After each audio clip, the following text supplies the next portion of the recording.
नमस्कार, बहुत बहुत स्वागत है आप सब लोगों का एस्ट्रो तक चैनल में। मैं हूँ प्रीतिका मजूमदार।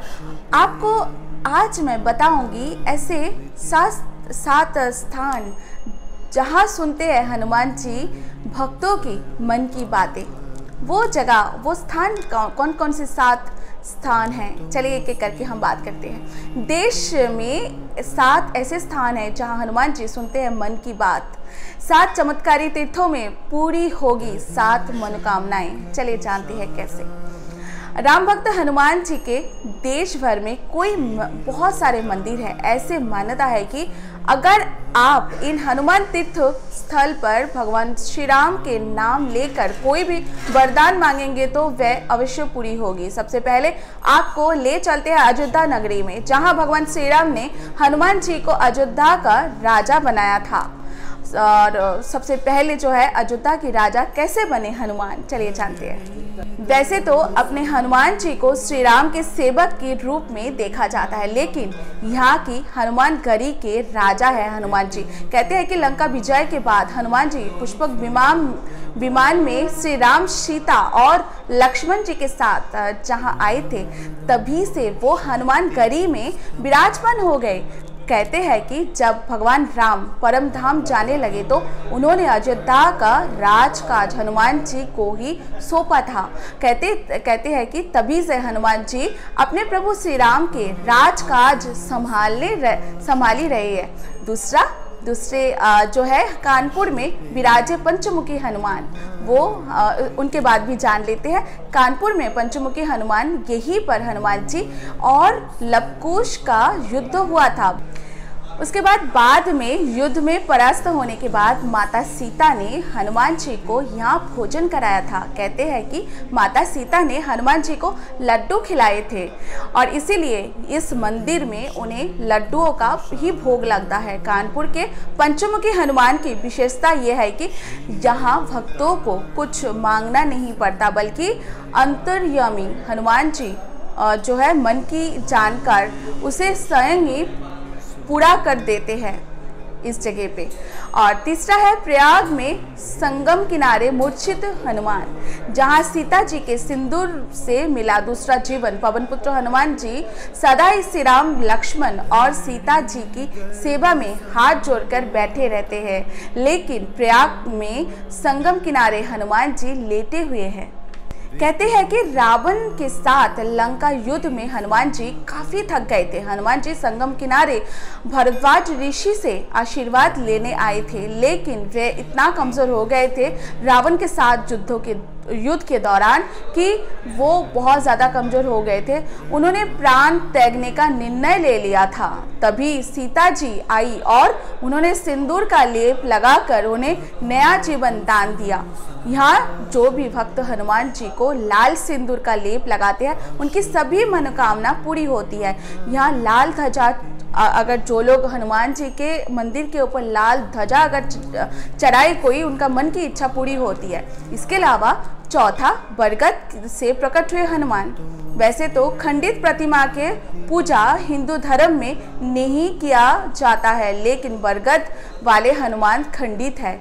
इनके बारे में भी हम जान लेते हैं। चलिए इनके बारे में भी जानते हैं। प्रति भक्तों के श्रद्धा भी देखते बनते हैं। ऐसे मान्यता है कि बरगद वाले हनुमान स्वयं हैं और ये भक्तों की सारी मनोकामना पूर्ण करते हैं। ऐसे मान्यता है कि जब ये हनुमान जी प्रकट हुए थे तब उनके माथे पर सोने का मुकुट था, लेकिन एक बिजनेसमैन ने सोने का लालच में हनुमान जी का मस्तक काट लिया था। प्रतिमा से खून बहता दिखे उस समय। और कहा जाता है कि जब सोने की लालच से हनुमान जी का मस्तक काटा गया तो उस हनुमान जी की उस खंडित जो शरीर से खून निकल रहे थे। जो बिजनेसमैन डर गया था और मस्तक समेत मुकुट लेकर भागने लगा, लेकिन बिजनेसमैन जो थे उस समय मुकुट लेकर भाग नहीं सके, क्योंकि बिजनेसमैन जो थे जिन्होंने मुकुट लेके भागने लगे, व्यापारी ने जहाज, उनका जो जिस जहाज में जाना था उस जहाज डूब गया था। तब से ये हनुमान जी की खंडित प्रतिमा की पूजा हो रही है। ये है कमलपुरा गांव के लोग सुबह शाम हनुमान जी की आरती करते हैं। शनिवार को लाल फूल और सिंदूर हनुमान जी को चढ़ाते ज़रूर है।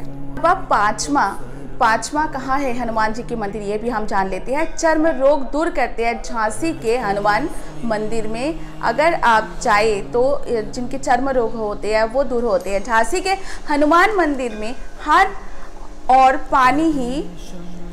पानी आपको दिखाई देंगे। इस मंदिर में पानी कहाँ से आता है कोई नहीं जानता, लेकिन हनुमान जी के इस प्राचीन मंदिर के प्रति भक्तों की आस्था देखते ही बनते हैं। जहाँ हनुमान जी की पूजा पाठ की सारी प्रक्रिया पानी के बीच ही संपन्न होती है। कहते हैं कि इस मंदिर के पानी में औषधीय तत्व है, इससे चर्म रोग दूर होता है। कुछ लोग कहते हैं कि उनकी आंखों से रोशनी दिखाई देते हैं, रोशनी भी इस पानी से वापस आ गई है। कहते हैं कि इस बार पूजा के दौरान प्रतिमा की आंखों से आंसू टपकने लगे हैं। तो ये भी बहुत ज़्यादा जागृत मंदिर है।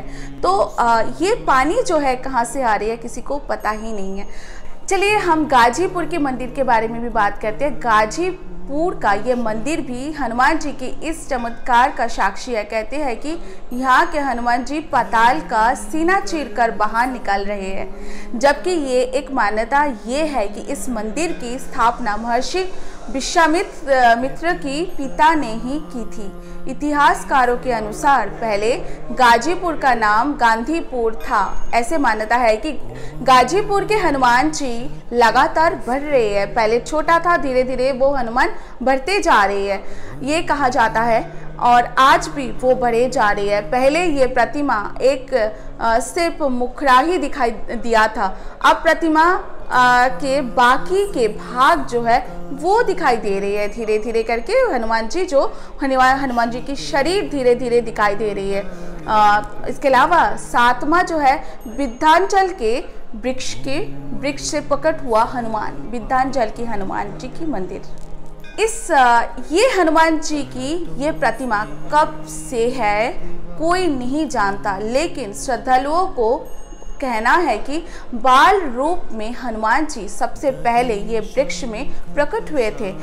ऐसे मान्यता है कि हनुमान जी अपने आप बढ़ रहे हैं। शनिदेव के प्रकोप से बचने के लिए भक्त बाधवा हनुमान की शरण में आते हैं। कहते हैं कि जो भक्त शनिवार को लड्डू, तुलसी और फूल चढ़ाते हनुमान जी को, उस पर सारे साथी का कष्ट कम हो जाता है। बाल रूप में विराजने वाला बांधवा हनुमान का स्वरूप भी बच्चों जैसे ही है।